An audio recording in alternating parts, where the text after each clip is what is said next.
Hello and welcome to the Voice of Iron. And today, I'd like to briefly explain how to get started with Battletech and Mechwarrior. Battletech as a setting has been around since the early 1980s, and over that time has not only grown as a tabletop wargame, but also expanded its lore and universe through novels, role-playing games, all sorts of video games, and more. It can seem a little overwhelming at first, but thankfully, this variety can actually make it easier to explore the Battletech universe. So the first question one can ask is, what hobbies do I already like? In my case, I liked video games, and so my introduction was the Mechwarrior series of computer games, where you take the role of a mech pilot, maintaining your war machines and embarking on missions for money and glory.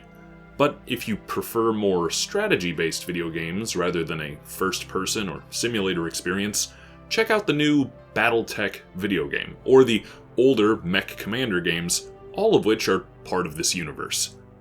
If you instead prefer reading, there are a number of novels that have been written over the years, some that are a series and others that are standalone books that provide a snapshot of the universe as a whole.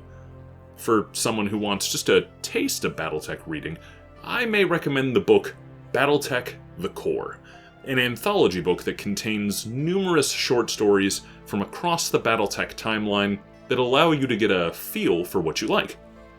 Or, if you enjoy reading works from fans, the official publishers of Battletech, Catalyst Game Labs, offers a magazine called Shrapnel, where fans can submit short stories to be read by others. This is also a great eventual avenue for those who like writing as well as reading. And of course, another way to engage with Battletech is by the original wargame itself.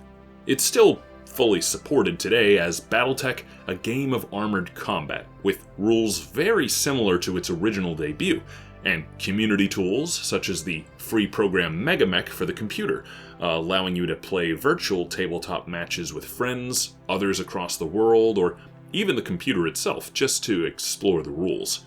There are also Battletech role-playing games, such as A Time of War or the Mechwarrior RPG, that allow you to create characters and play in the universe with friends.